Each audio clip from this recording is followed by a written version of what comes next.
Hi everybody. Well, I've been promising for a little while now to do another tutorial on Fly-Elise, the calibration side of things. So I've got myself into a bit of a situation at the moment where I put several new video cards in my main PC, and also I just updated the CPU. So we're now running a 9900K, the new i9's 9th generation series, and the new 2080 Ti's. So we're running two of those to give us the maximum effect on screen. So the culmination of those two things has brought about some issues with our hardware and our software here. So we're at a point where it's probably quicker and easier to go back and do a reset and using the last calibration that I did, because I don't want to change that. It was a really good calibration.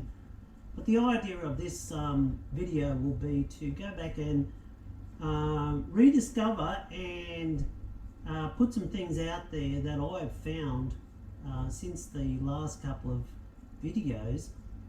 Basically about the setup and running triple projectors off one computer and the basic setup before we get to the calibration side of things. So I'm going to go through and explain some of them. I know all of our PCs and our systems and our cockpits are all different and all the rest of it, but a lot of guys are running single computers now with triple projectors, so hopefully this may help one or two of you guys.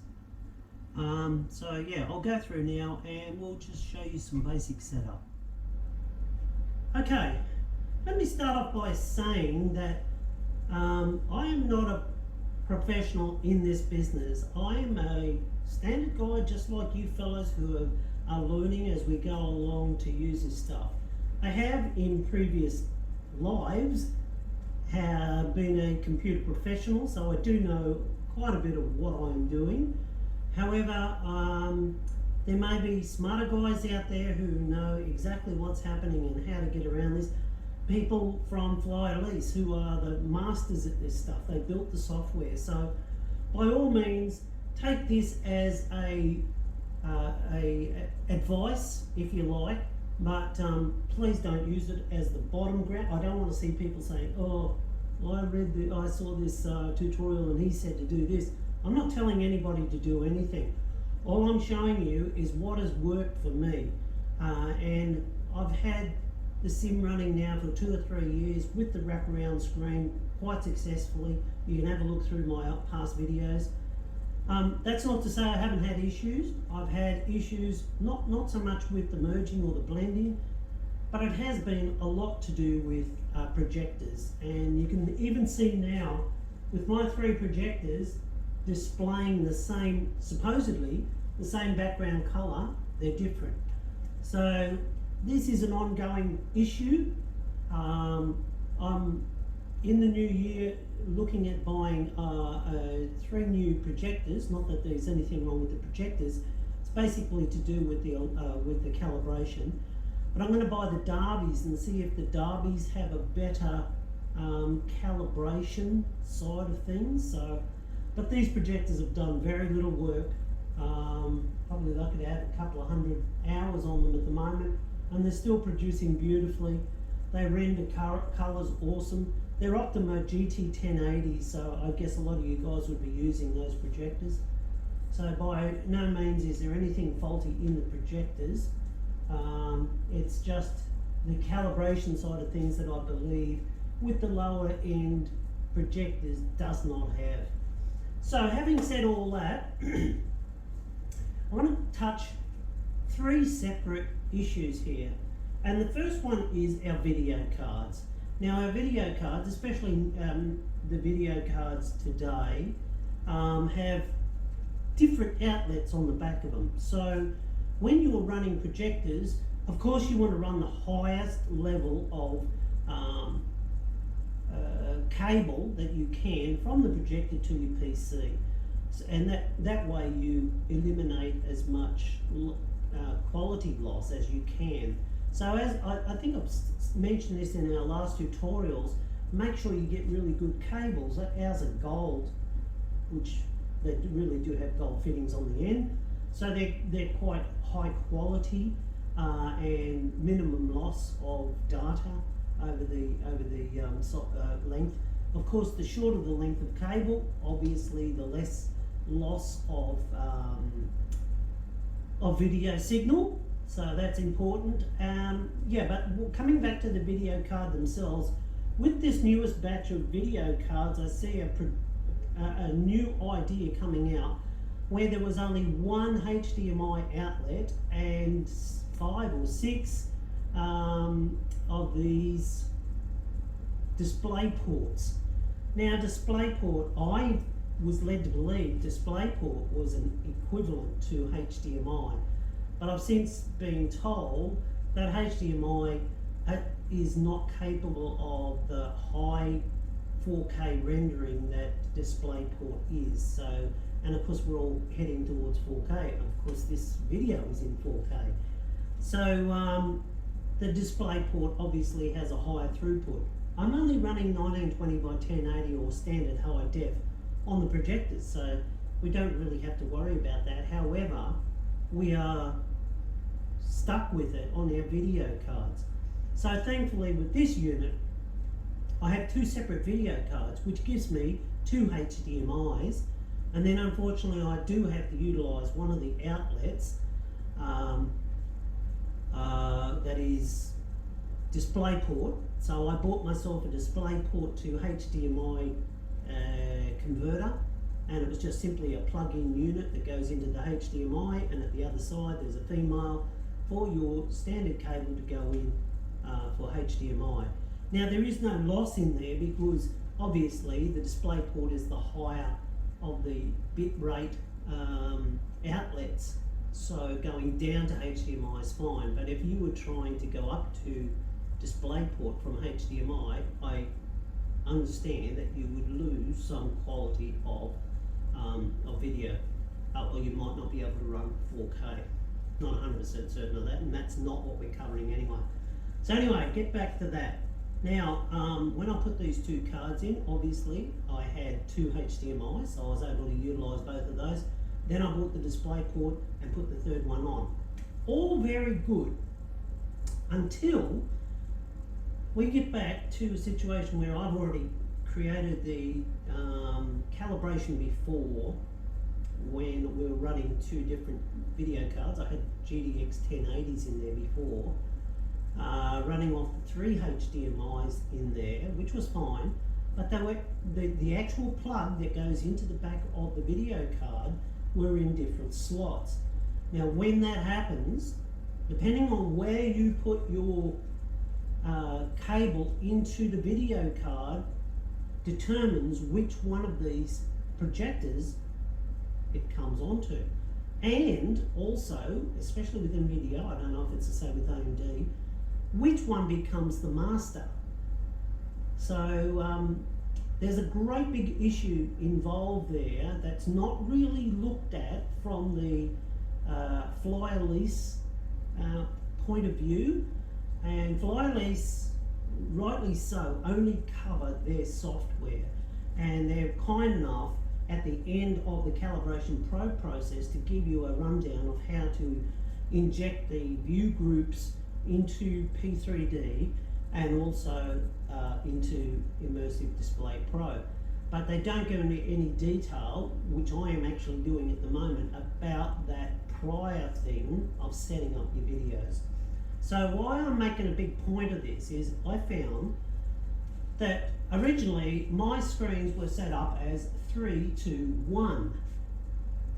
Now that is important because when I went to do the calibration for Fly-Elise, that's how my screens were set up. When I did the calibration and output the files, they were output as 3, 2, 1, or left channel, center channel, right channel. So you can see the correlation there between the numbers of the screens and the actual outputs. So now when I go back, because I've mixed it all up and put these new video cards in and the cables are in the wrong spot, all of a sudden I've got the left channel is actually the center screen. Even though it's displaying the left picture, as in P3D, it's got the Fly-Elise calibration for the middle channel on the left.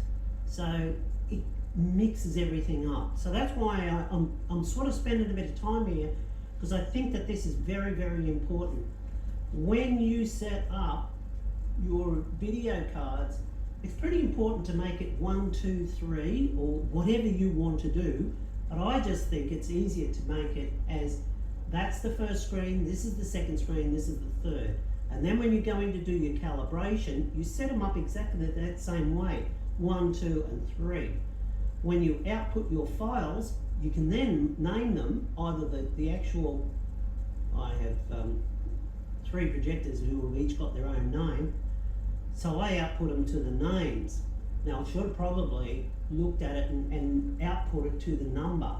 That might have made things a little bit easier, but if you do that, if you output it to the number, output number 1 for the left-hand screen, output number 2 for the center screen, and output number 3 for the third screen, it'll make things a lot easier. So when you open up your Immersive Display Pro, click on the left screen, you can actually see that is number 1. When you look for the file, you'll see that that's number 1, and you can put it in as number 1.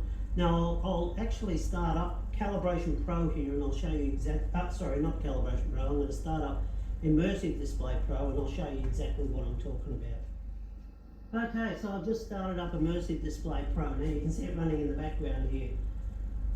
So when you start up the interface, of course, you'll see that you've got there's a new version of Display Pro just come out, 3.0.4.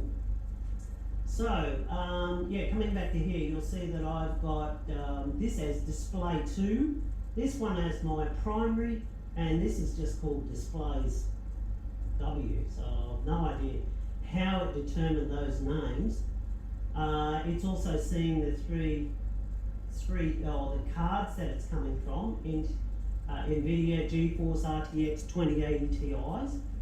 Going to a generic PMP monitor, which is our projectors, and our position. Now it shows you positions here, and you can already see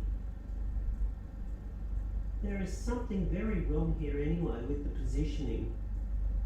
Oh yes, no, sorry, that is right. So it's saying minus 1920 and 0, then the center position is 0, 0, and then the right hand position is plus 1920 and 0. And our reses are 1920 by 1080, and it has projector 1, and projector 1.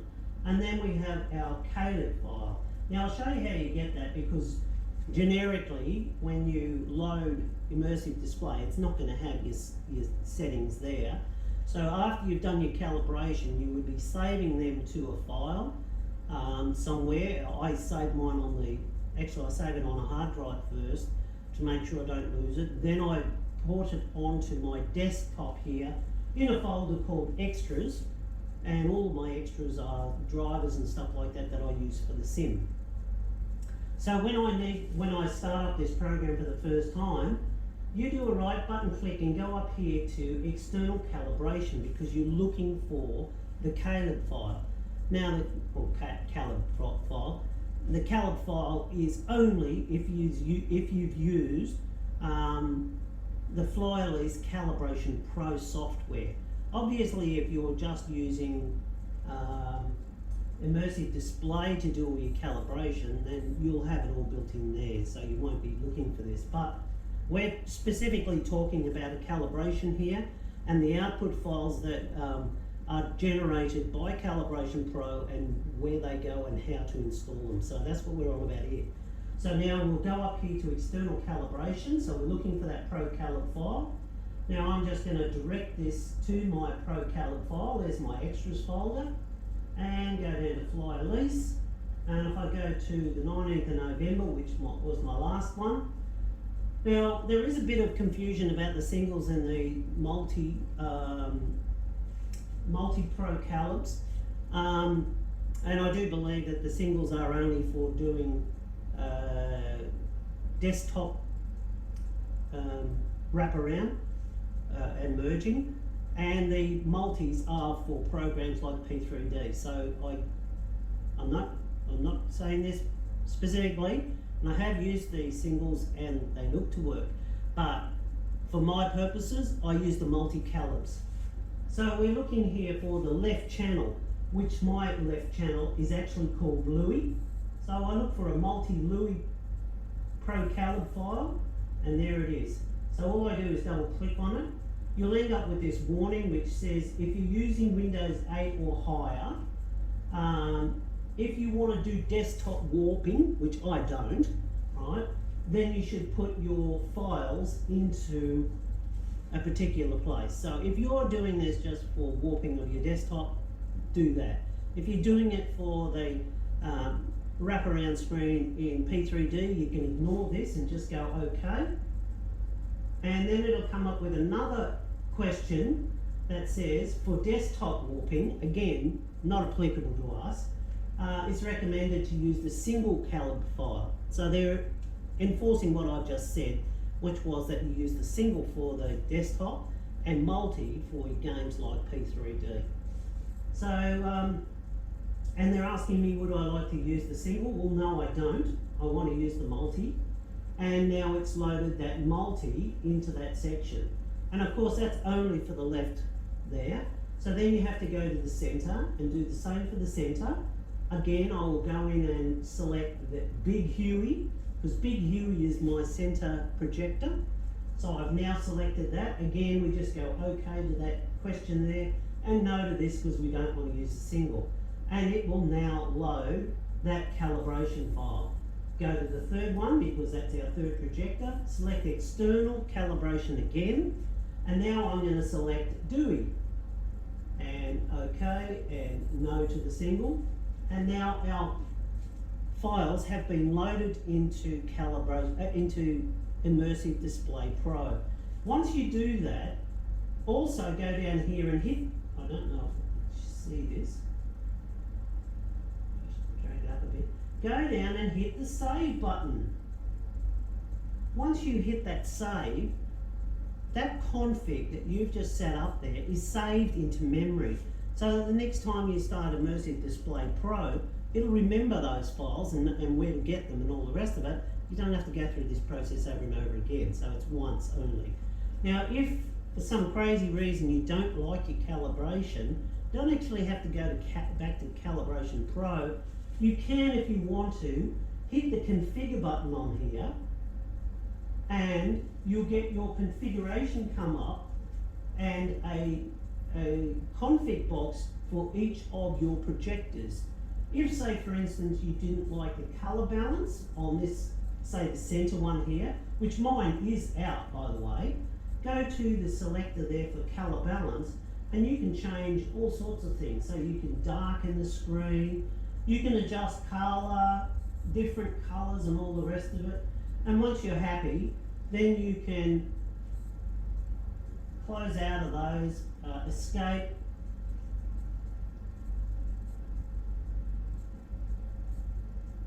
and then save that calibration again to the new calibration that you've set up.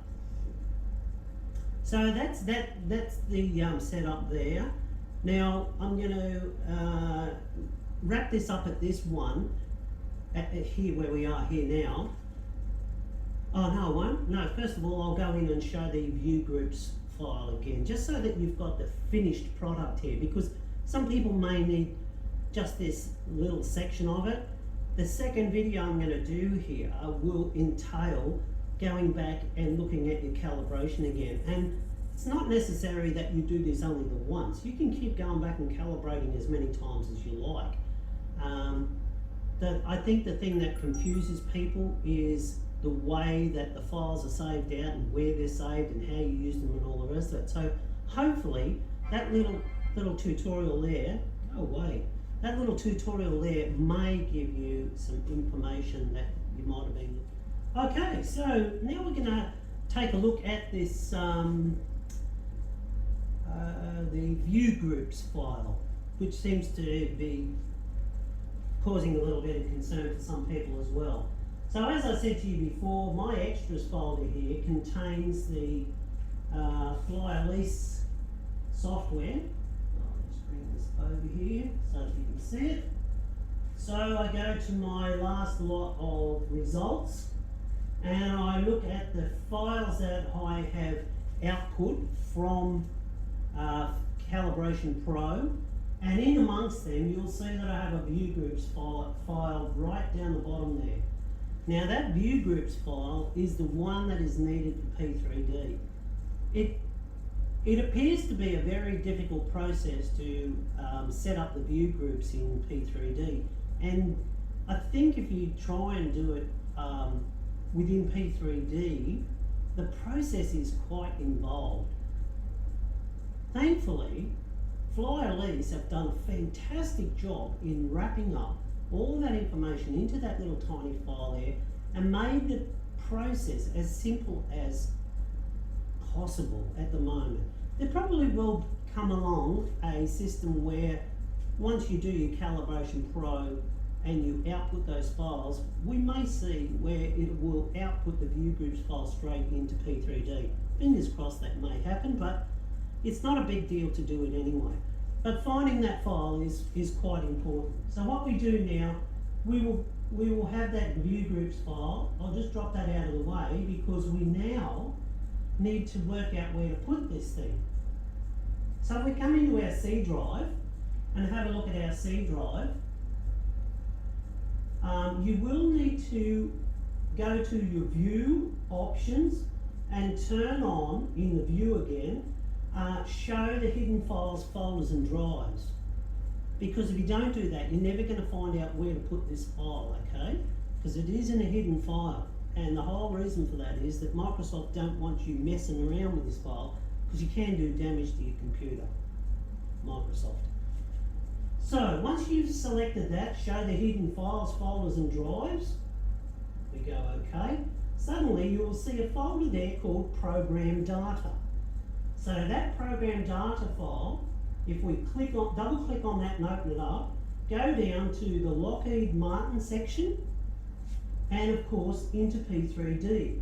Now if we scroll down to the bottom of P3D, you'll see in there that there is a ViewGroups file. Now that ViewGroups file is the generic group or the default ViewGroups file that's put in when P3D is initially installed on your computer. So what we want to do is, and from a safety point of view, always back that file up in some way. So what I did was I created a new folder in the P3D folder, and I then saved that original in there. I actually cut and pasted it in there, which is probably not the right thing to do. You should copy and paste it into there in case the cut and paste stuff's up. So copy and paste it into there. Once it's pasted in there, you can go back out and delete the file that's in the P3D folder, or you can simply grab your new ViewGroups file, right, and just copy it and then paste it. I'll just close that down. Paste it straight into this folder. Hit paste, and now it's going to say, do you want to replace the file in the destination? Well, yes you do, because this is our new updated file. So once it's done that, you have a new ViewGroups file. Now the trick is actioning that ViewGroup file. So we'll close this down. We'll start up P3D.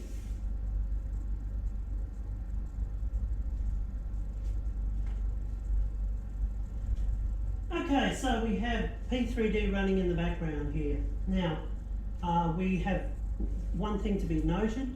we do not have Immersive Display Pro running at the moment, and it just it's a bit tricky with the Immersive Display Pro because you can't just dismiss it. You have to actually physically go to the quit button on the bottom right hand side, or go up to the very top with the X, red X. Don't go hide because it'll be running in the background. So make sure you either quit or hit the red X at the top right hand side. So we've got that off at the moment. We're not running Immersive Display Pro because we're just doing the setup with the view groups, okay? So we have our generic screen, or we're actually sitting here at the Gold Coast, Orbix's Gold Coast. So now we're going to go up, and I'm sorry because actually I might try and resituate this so you can see it a little bit better. Okay, so hopefully you can see that a little bit better. You can see my menus up here. So what we're going to do is we're going to go up to the Views menu, select the Views menu. Come on, what are you doing? And go down to where it says View Group Management. We select View Group Management, drop it again. Some really weird stuff going on here at the moment.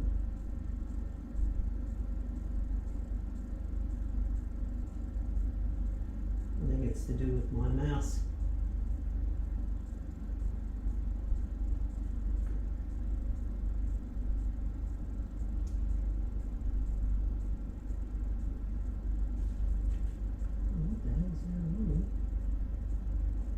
Okay, so now that brings us into the View Group Management page.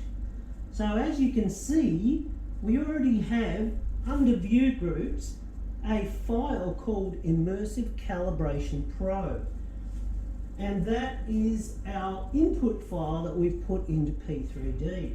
So if we come down and just select on the little caret or the right arrow there,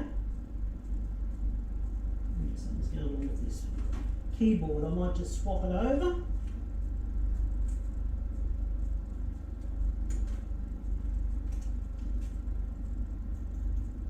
Okay, so if I select the, oh, there is something weird going on here.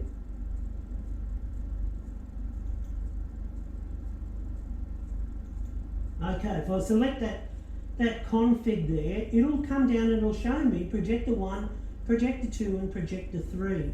Now each of those projectors has a page, and within that page, if you actually click on the view frustum, if your mouse is working and you click on the view frustum,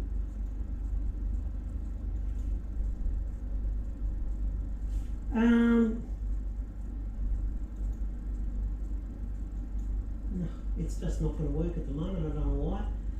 It'll actually give you the frustum positions and details. So we're not interested in that at the moment. All we're really interested in is getting our view set up in the right spot.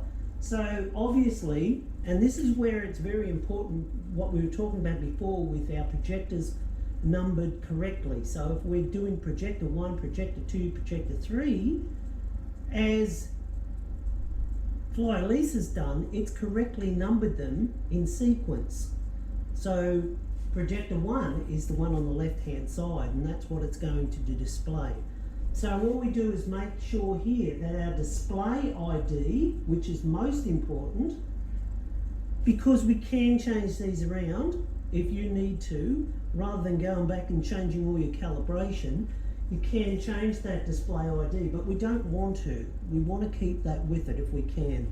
It just makes things a lot easier in the long run. So make sure that our display IDs match the projectors. So as you can see there, projector 1 has got display ID 1. If we go to projector 2, the display ID is number 2. And if we go to projector 3 is coming up as display ID 3. So you don't really have to do much in here.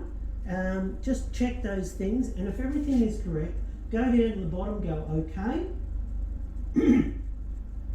And now you can simply do a right hand right button click within the interface and go down to where it says View Groups,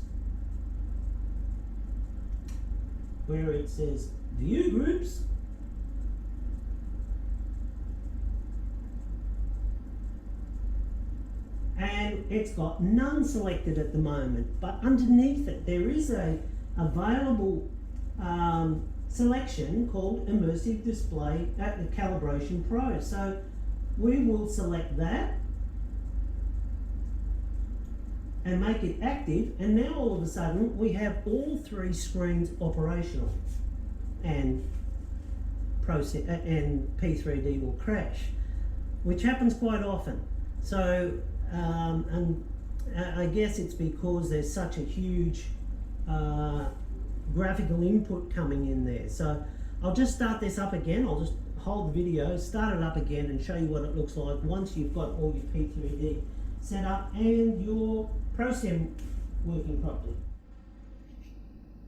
And so there we have our finished product, which is the three screens all running properly in P3D, and obviously you can see there is no merges going on there at the moment because we don't have Immersive Display Pro running. So what I'll do now is, just to finish off this video, I'll go back out, turn Immersive Display Pro on, and then we'll come back in, start it up, and we'll come back to the Gold Coast and I'll show you what the finished result is.